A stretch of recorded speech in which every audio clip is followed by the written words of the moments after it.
Selamat pagi semuanya, Sukiyato Namo Buddhaya. Perkenalkan, nama saya Ronald Gunawan, kelas 11 IPA. Pada kesempatan hari ini saya akan melakukan presentasi terhadap proyek PKN saya. Mari kita mulai ke penjelasannya. Nah, untuk proyek ini, proses pertama di sini saya pertama-tama memikirkan ide dari ceritanya itu. Lalu saya pun menemukan ide tentang faktor pendorong dan faktor penghambat dan memikirkan alur ceritanya. Ini saya akan membutuhkan foto alur ceritanya.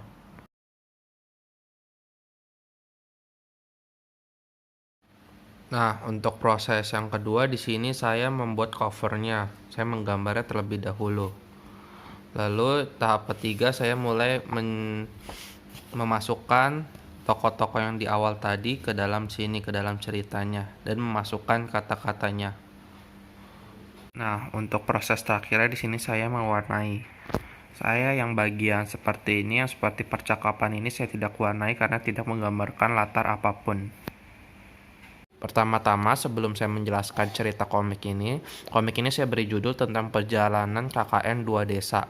Kisah ini mengangkat tema memperkukuh persatuan dan kesatuan NKRI dengan subtema faktor penghambat dan pendukung persatuan dan kesatuan NKRI.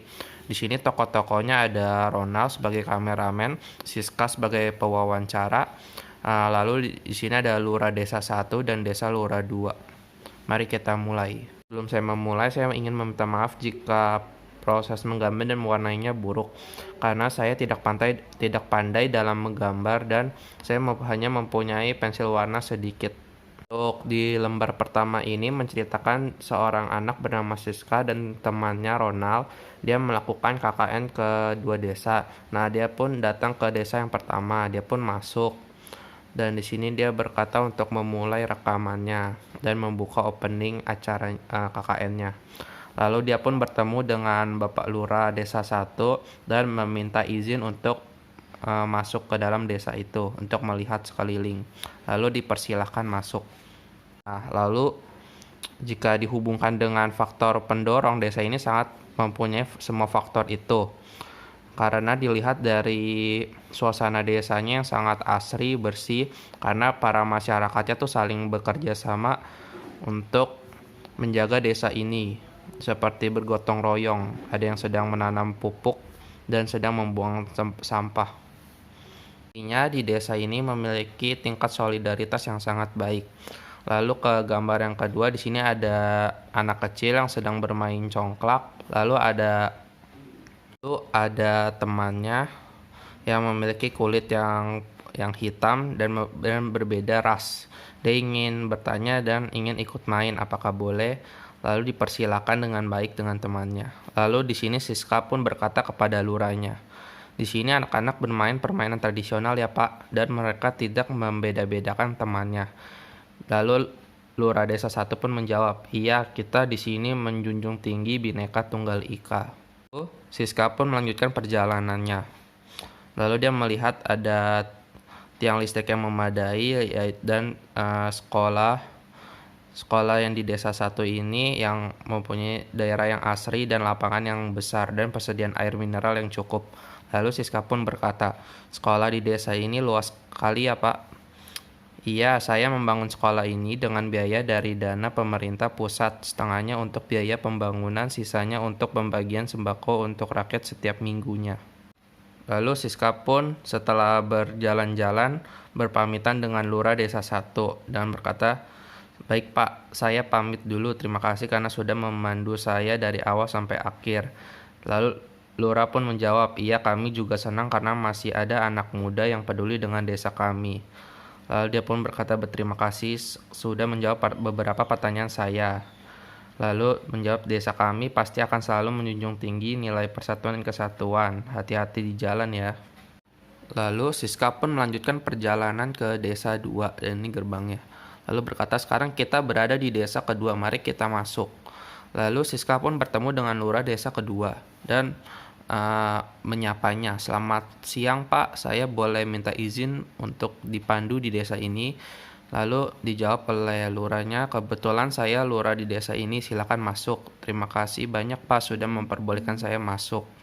Lalu pada saat Siska masuk dan melihat sekelilingnya, dia berkata dalam hati, Keadaannya begitu sangat memprihatinkan. Hanya ada beberapa orang dan itu pun kurang akur. Kebanyakan dari mereka sibuk dengan urusannya masing-masing dan tidak memperhatikan lingkungannya yang sangat kotor. Nah, Pak Lurah pun berkata, beginilah kehidupan di sini serba sunyi dan mereka sibuk dengan urusan mereka masing-masing. Siska pun hanya berkata, iya Pak, saya sudah lihat. Ini lingkungannya bisa kalian lihat banyak tong sampah yang jatuh dan tidak diurus. Lalu ada tumpukan sampah yang dilalari, lalu ada tikus dan tumbuhan yang tidak subur. Dan Siska pun berkata, kalau boleh tahu masyarakat di sini di mana ya Pak? Lalu Pak Lurahnya pun menjawab, masyarakat banyak yang sedang tidur, ada juga yang sedang malas-malasan. Dilanjutkan pun perjalanan. Lalu ada dua anak, yang satu anak orang kaya sedang bermain handphone. Lalu di sini ada anak miskin yang datang menghampiri anak kaya ini dan mengajak dia untuk ikut main. Lalu anak orang kaya ini pun menolaknya dan mengejeknya. Dan dengan mengatakan, kamu hitam dan ini HP saya. Lalu Siska pun berkata kepada Lurah, kasihan sekali anak itu dikucilkan. Lalu Pak Lurah pun menjawab, itu sudah biasa di sini. Anak-anak di sini selalu bermain sendiri dengan HP mereka dan enggan untuk bermain bersama, terutama dengan status yang lebih rendah. Lalu di sini juga masyarakat di sini masih sangat kekurangan dan hidup seadanya. Terkadang terjadi perkelahian karena berbeda pendapat dan membawa status sosial seperti ini. Ada ini tuan rumah dan ini petani.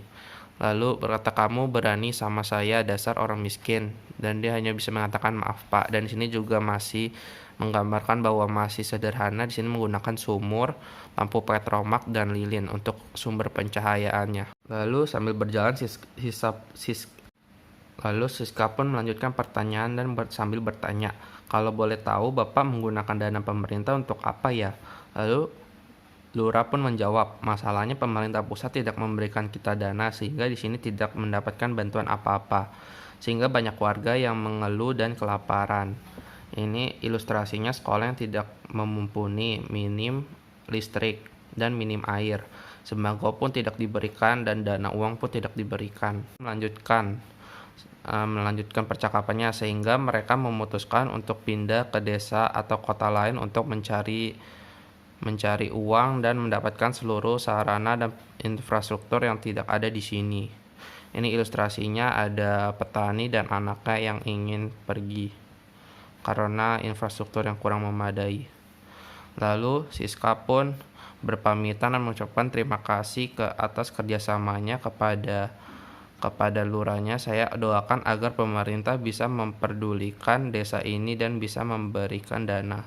Dan tamat. Jadi kesimpulannya adalah desa pertama di sini menggambarkan sebagai faktor pendorong, sedangkan untuk desa keduanya ini menggambarkan faktor penghambat. Di desa kedua ini dikatakan sebagai faktor penghambat karena tidak menjunjung tinggi nilai Bhinneka Tunggal Ika. Digambarkan dengan anak-anak yang memandang status sosial dalam bermain, dan juga ada beberapa orang yang lebih berkuasa dan menindas orang yang statusnya lebih rendah dari dia. Kedua ini juga mengalami pembangunan yang tidak merata, digambarkan oleh sekolah yang tidak memadai dan pasokan listrik dan airnya yang sangat minim, dan bantuan dana pun tidak masuk.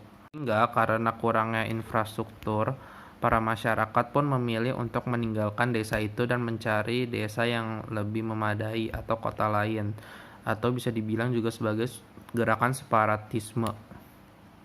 Sedangkan desa pertama disebut sebagai faktor pendorong karena semuanya itu bertolak belakang dengan desa yang kedua, yaitu dengan pemerintah pusat yang selalu memberikan dana sehingga pembangunannya pun menjadi merata. Lalu juga para masyarakatnya pun hidup rukun dan menjunjung tinggi Bhinneka Tunggal Ika, digambarkan oleh anak yang tidak memandang status atau ras dan bermain bersama. Sekian dari saya, terima kasih sudah menyimak video ini, dan Sukiyoto Namo Buddhaya.